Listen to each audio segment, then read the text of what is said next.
G30 STWK. Apa itu, Mas? Gerakan 30 September. Nah, TWK itu kalau boleh tahu TWK itu apa sih? Beberapa hal seperti SDM juga tadi saya sudah singgung, profesionalitas, integritas, independensi KPK semuanya seakan-akan dihilangkan. Jadi kewenangan KPK dalam menjalankan fungsinya sebagai pemberantas korupsi itu tidak optimal.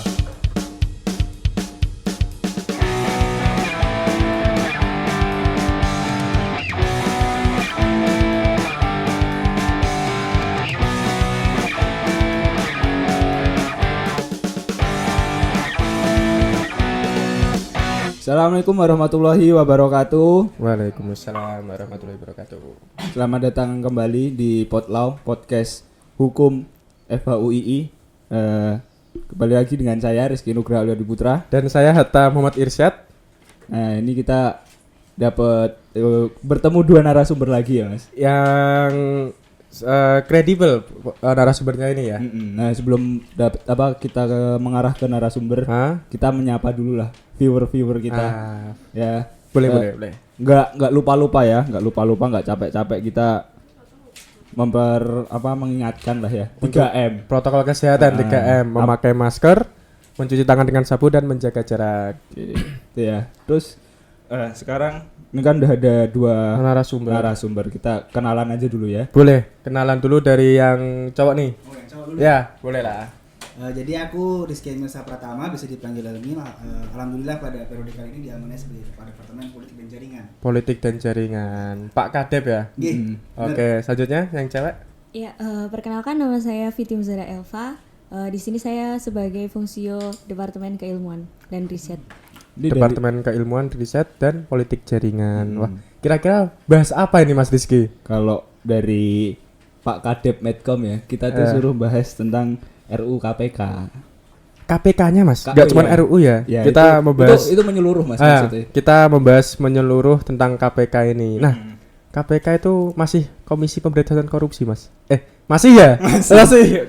Insya Allah masih. Insya Allah masih. Oke. Mungkin tahun depan udah ganti, tapi nggak tahu ya. Nggak tahu. Jangan Mas. Ya, tetap KPK lah. Jadi kita di sini teman-teman kita mau bahas tentang KPK.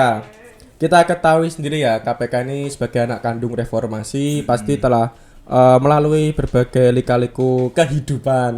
Banyak cerita, banyak suatu pencapaian yang dicapai oleh KPK untuk memberantas korupsi di Indonesia. Kita ketahui sendiri lah, korupsi di Indonesia itu sudah mendarah daging. Dari lama itu sudah ada korupsi, ada yang mendarah daging korupsinya Mas. Apalagi di era Orde Baru ada KKN yang besar-besar itu keluarga cendana. Terus sampai sekarang pun yang kemarin korupsi dana bansos. Terus ekspor benih lobster itu. Itu segelintir lah dari contoh korupsi di Indonesia yang semakin masif. Nah, di sini kita akan membahas tentang lembaga anti rasuah ini, KPK sendiri. Oh, masih. Mas. Ya, kita usahakan seharusnya masih Mas, karena harapan kita itu siapa lagi kalau bukan dari KPK. Ya. Oke, gini Mas Emil dan Mbak Fiti ya. Iya, betul. Kita kilas balik dulu tentang RUU KPK, revisi Undang-Undang Komisi Pemberantasan Korupsi. Boleh dong dijelasin sedikit apa sih RUU KPK itu, bagaimana tentang pembuatannya RUU itu, dinamikanya bagaimana? Gitu mungkin dari Mas Emil dulu, boleh? Aku dulu ya. Jadi flashback aja ke masa lalu di mana sebelumnya kan kita menggunakan Undang-Undang Nomor 30 tahun 2002, di mana kemudian direvisi menjadi Undang-Undang Nomor 19 tahun 2019, di mana undang-undang tersebut melemahkan beberapa poin-poin penting terkait independensi KPK. Jadi profesionalitas, terus terkait SDM, itu semua kan merupakan hal-hal penting yang memang harus ada dalam KPK dalam upaya penanganan pemberantasan korupsi. Namun dalam undang-undang undang-undang terbaru ini, beberapa hal seperti SDM juga tadi saya sudah singgung, profesionalitas, integritas, independensi KPK semuanya seakan-akan dihilangkan. Jadi kewenangan KPK dalam menjalankan fungsinya sebagai pemberantas korupsi itu tidak optimal. Mungkin seperti itu. Oke. Itu dari Bapak Kadep Poljar ya? Kadep Poljar. Mungkin tadi saya menyimpulkan ada tentang SDM dan apa namanya? Integritasnya. Iya, dan Nah, mungkin dari keilmuan ada tambahan untuk bagaimana sih kilas balik dari sudut pandang keilmuan ini tentang RUU KPK sendiri? Kalau misal dari keilmuan itu sendiri itu berdasarkan kami memandangnya berdasarkan landasan filosofis, kemudian landasan sosiologis dan landasan yuridis dan penjelasannya dari masing-masing tersebut itu mulai dari filosofi sendiri. Pandangan dari Pak Romli Atmasasmita, beliau adalah pakar hukum dari Universitas Gadjah Mada. Untuk landasan filosofi sendiri itu lembaga anti rasuah itu harusnya memelihara, menjaga keseimbangan pelaksana pencegahan dan penindasan dengan tujuan pengembalian kerugian negara secara maksimal. Kemudian ada juga dari landasan sosiologis. Di situ Pak Romli menegaskan bahwa dukungan masyarakat ini terhadap KPK itu stabil sebenarnya, walaupun tidak pada semua birokrasi dan lapisan masyarakat sendiri. Tapi adanya pro kontra ini dari revisi UU KPK membuktikan bahwa secara sosiologis KPK tidak lagi memperoleh legitimasi yang kokoh secara total dari seluruh masyarakat. Kemudian dari tinjauan yuridis sendiri itu dilihat dari putusan MK soal uji materi UU KPK. Jadi dalam putusan itu disebutkan bahwa KPK itu adalah lembaga independen, cabang kekuasaan eksekutif yang menangani permasalahan korupsi.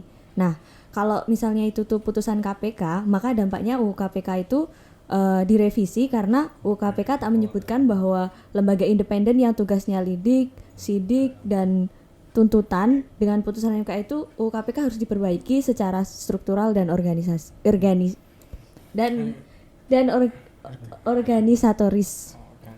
Oke, jadi kalau aku tadi sudah mendengarkan dari Poljar dan keilmuan ini, berarti pada intinya Mas Rizky, Undang-Undang KPK ini mengalami banyak permasalahan dan penolakan dari gelombang masyarakat. Kenapa itu? Itu tadi banyak satu hal yang menjagal dan diibaratkan itu malah melemahkan KPK.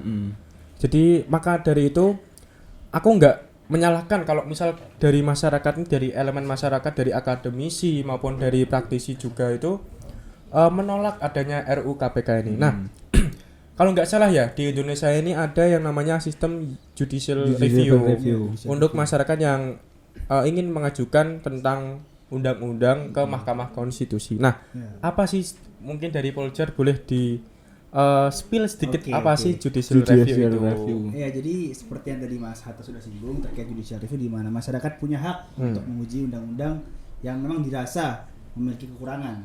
Lalu terkait undang-undang KPK ini sebenarnya sudah pernah bahkan kampus kita UII sendiri melaksanakan judicial review ke MK. Namun sayangnya respon dari MK sendiri itu menyatakan bahwa bentuk judicial review yang diajukan oleh teman-teman UI dan masyarakat itu hanya bentuk kebebasan berekspresi saja. Jadi itu mencoreng arti dari demokrasi itu sendiri kan.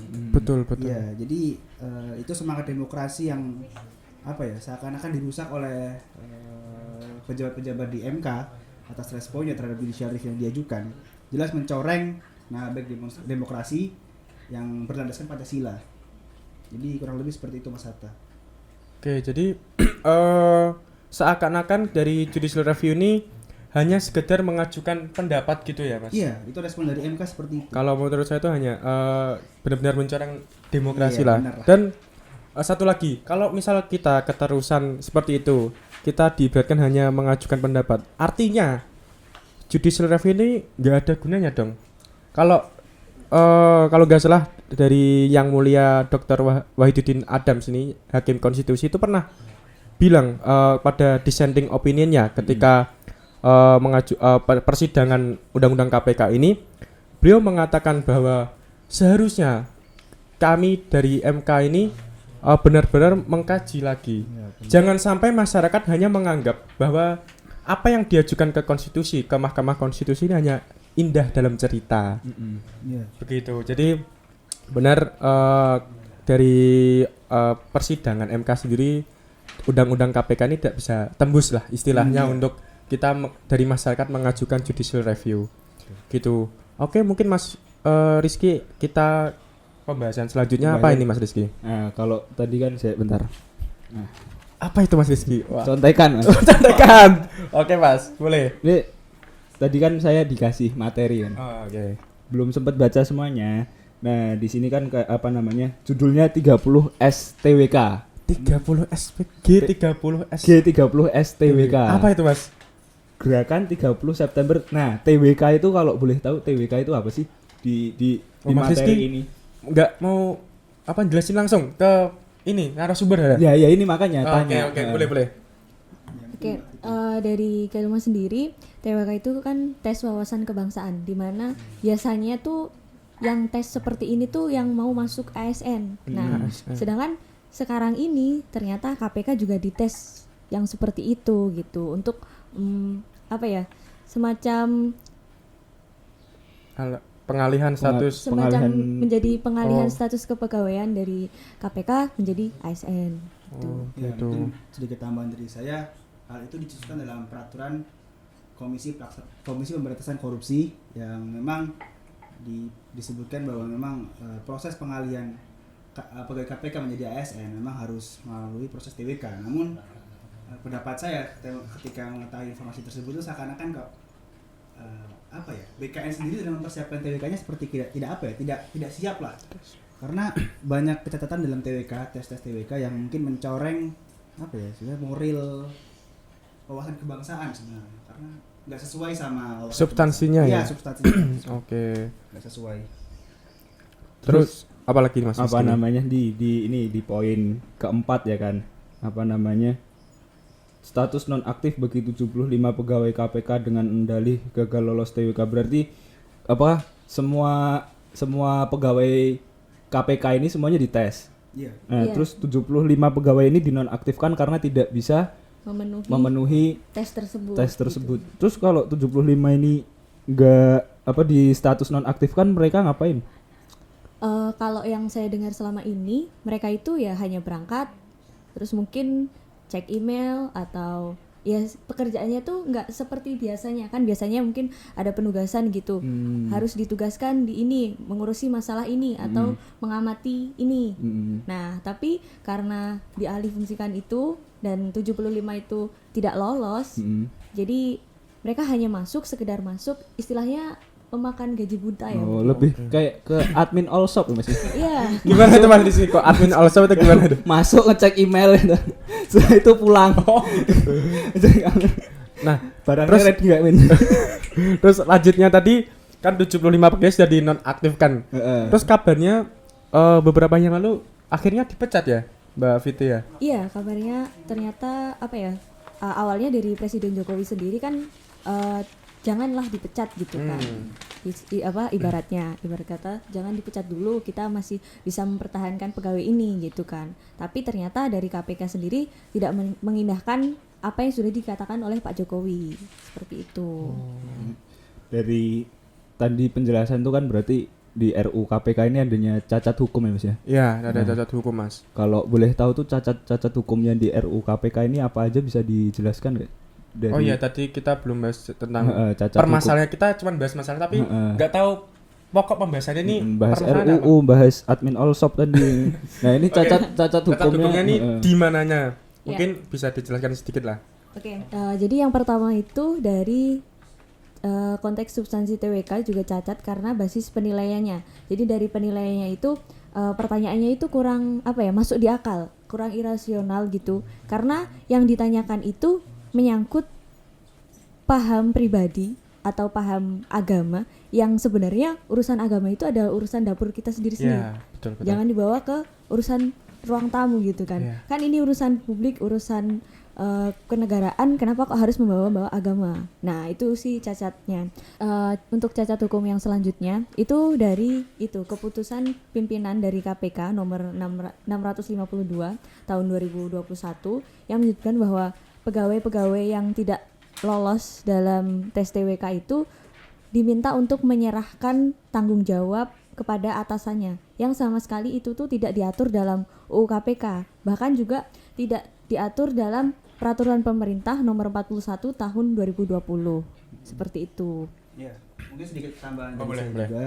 Jadi menurut penelitian dari Ombudsman RI, itu mereka menilai bahwa KPK dalam pelaksanaan TWK itu tuh BKN selaku penyelenggara tidak memiliki alat ukur yang pasti dan yang sesuai dalam pelaksanaan penilaian terkait TWK tersebut, asesmen TWK itu. Tambahan dari aku, melalui penelitian dilakukan oleh Ombudsman RI terhadap TWK yang dilakukan oleh KPK sendiri tidak memiliki alat ukur yang pasti dalam pelaksanaan asesmen TWK, dan juga BKN ataupun Badan Kepegawaian Negara sendiri tidak memiliki dokumen yang memang sesuai salinan terkait pelaksanaan TWK itu. Juga mereka menerapkan instrumen yang sama dengan Dinas Psikologi TNI Angkatan Darat dalam pelaksanaan TWK. Juga di mana Komnas HAM menemukan dugaan 11 bentuk pelanggaran HAM terkait TWK ini. Jadi kejanggalannya antara lain beberapa pertanyaan itu tidak ada hubungannya dengan wawasan kebangsaan dan nilai Pancasila. Lalu juga substansi dari TWK tadi yang seperti sudah disinggung kita di awal tadi kan banyak yang tidak relevan dengan praktik kerja KPK pada umumnya. Lalu pada akhirnya ya tadi pemberhentian 75 pegawai KPK itu tadi, makanya Ombudsman dan Komnas HAM sendiri sudah sampai meneliti sejauh itu kan. Cuman faktanya memang pada akhirnya tindakan dari KPK sendiri yang melangkahi. Ya itulah. Jadi tadi kan dibilangin dari Kementerian dan Pulcher kalau tes TWK ini tidak berkaitan dengan Tidak wawasan relevan. kebangsaan, ya Tidak relevan dengan relevan. Pancasila juga. Kalau nggak salah itu memang ada hal-hal yang kamu pertanyaan yang kamu sudah punya pacar, pernah ngapain aja sama pacarnya? Terus agama juga. Agama juga. Itu kan kalau menurutku itu memang melangkahi ranah privasi. Iya, Iya. privasi. Apalagi melangkahi ranah hak asasi juga Kepribadian kan itu. malah. Kepribadian juga. Nah, mungkin nggak sih seharusnya kan pegawai KPK kan sudah banyak kan yang beberapa udah 5 tahun, 10 tahun, bahkan belasan tahun lebih di di KPK, KPK. sudah bekerja di KPK. Apakah perlu lagi ditanyakan Hal-hal hal-hal seperti seperti itu, integritasnya terhadap bangsa itu apakah perlu ditanyakan kembali? Kan itu kan Iya. yang kita soroti. Apalagi TWK-nya itu pada kenyataannya malah seperti itu, malah melenceng jauh ya. melenceng Nggak jauh ada itu. substansinya, nggak jauh Nggak ada jelas. substansinya. Gimana Mas Rizky? Nah, aku ada pertanyaan lagi sih. Ini lebih ke Pak Kadep Poljar ya. Gimana itu? Nah, itu kan presiden itu sebagai kepala pemerintahan dan pimpinan tertinggi pembinaan ASN ya. Ya. Sesuai dengan amanat pasal 3 ayat 1 Peraturan Pemerintahan nomor 17 tahun 2020 harus bertanggung jawab dan memberikan sikap terkait polemik 30 September pemberhentian pegawai KPK yang tak lolos TWK.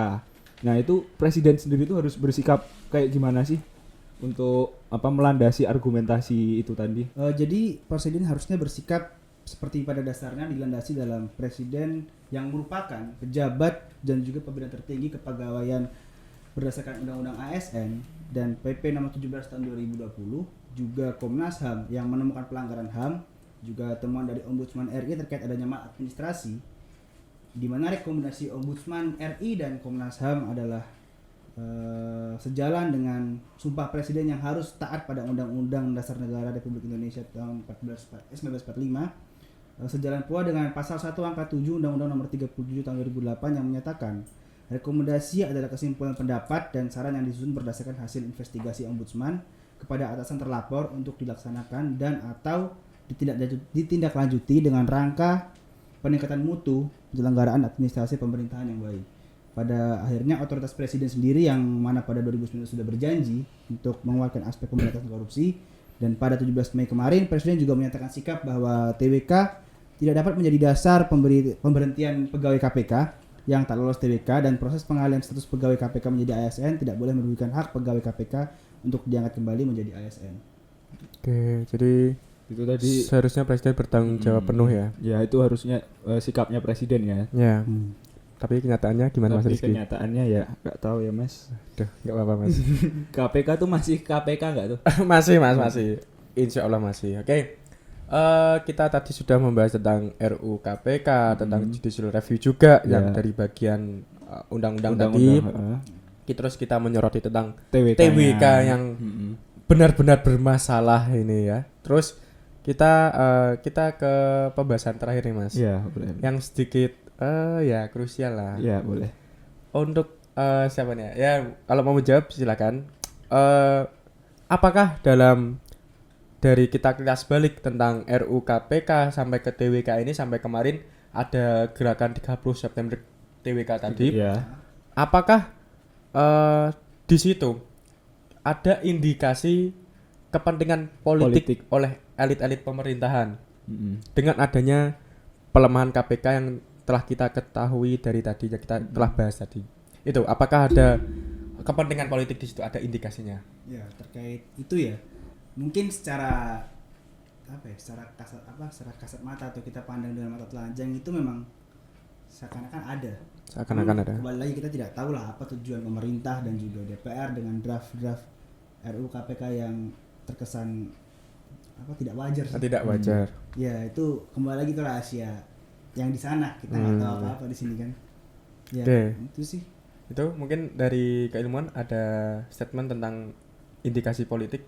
Kalau menurut pandangan saya sendiri sih mungkin juga ada. Kita satu pemikiran sama Mas Rizky, jadi ya itu ada. Cuman kembali lagi kita cuman bisa mengusahakan, mengupayakan bagaimana caranya untuk bisa lebih baik lagi.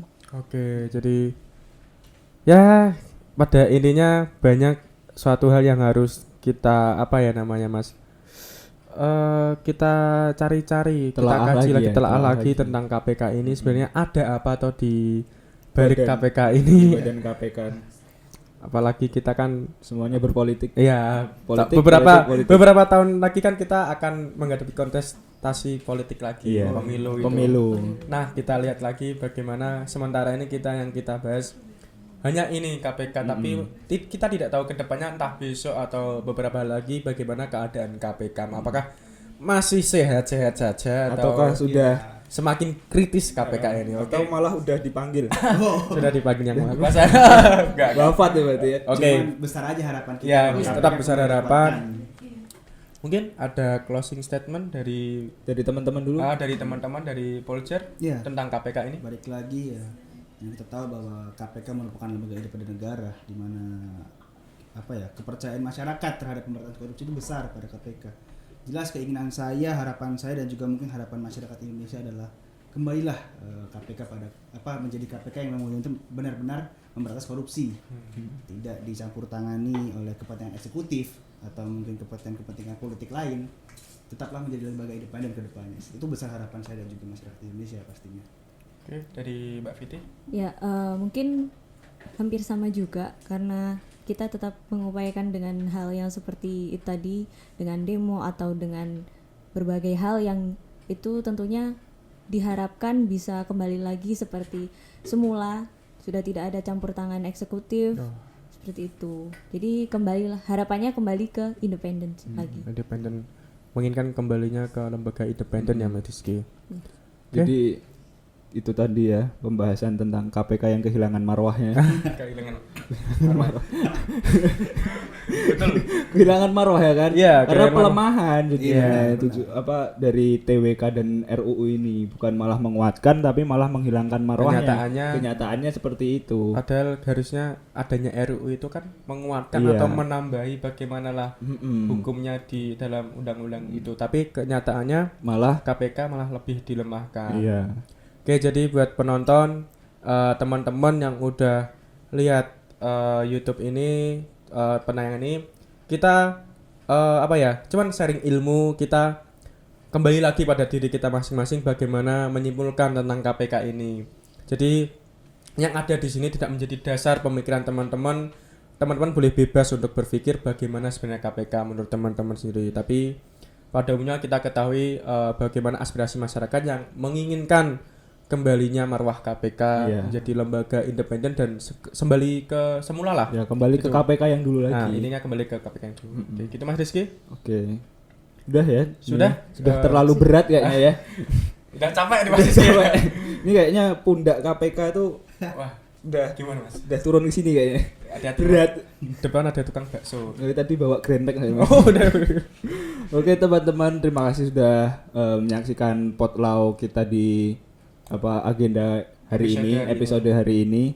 Tetap tungguin konten-konten selanjutnya yang lebih menarik dan pasti teman-teman bakal ada guyonan juga, santai, ada pembahasan yang memang santai, ringan-ringan, tapi juga ada pembahasan yang seperti ini ya Mas Rizky. yang buat tercengang ya. Tercengang dan ini Terkejut. tuh berat ini Iya. ya. Sebenarnya aku nggak tahu harus ngomong apa ya toh. Iya. Saya berat. Iya. Oh, sampai aja kita bawa skrip ini loh. Padahal bisa juga enggak ya, Mas. Sampai memang itulah indikasi bahwa KPK itu suatu pembahasan yang berat. Berat. Oke, teman-teman, terima kasih atas partisipasinya menonton Potlau ini. Semoga tidak bosan untuk menonton Potlau ini ya. Menunggu konten-konten selanjutnya. Oh ya, satu lagi Mas Rizky. Apa? Jangan lupa teman-teman untuk mengunjungi website LEM FHUI. Oke.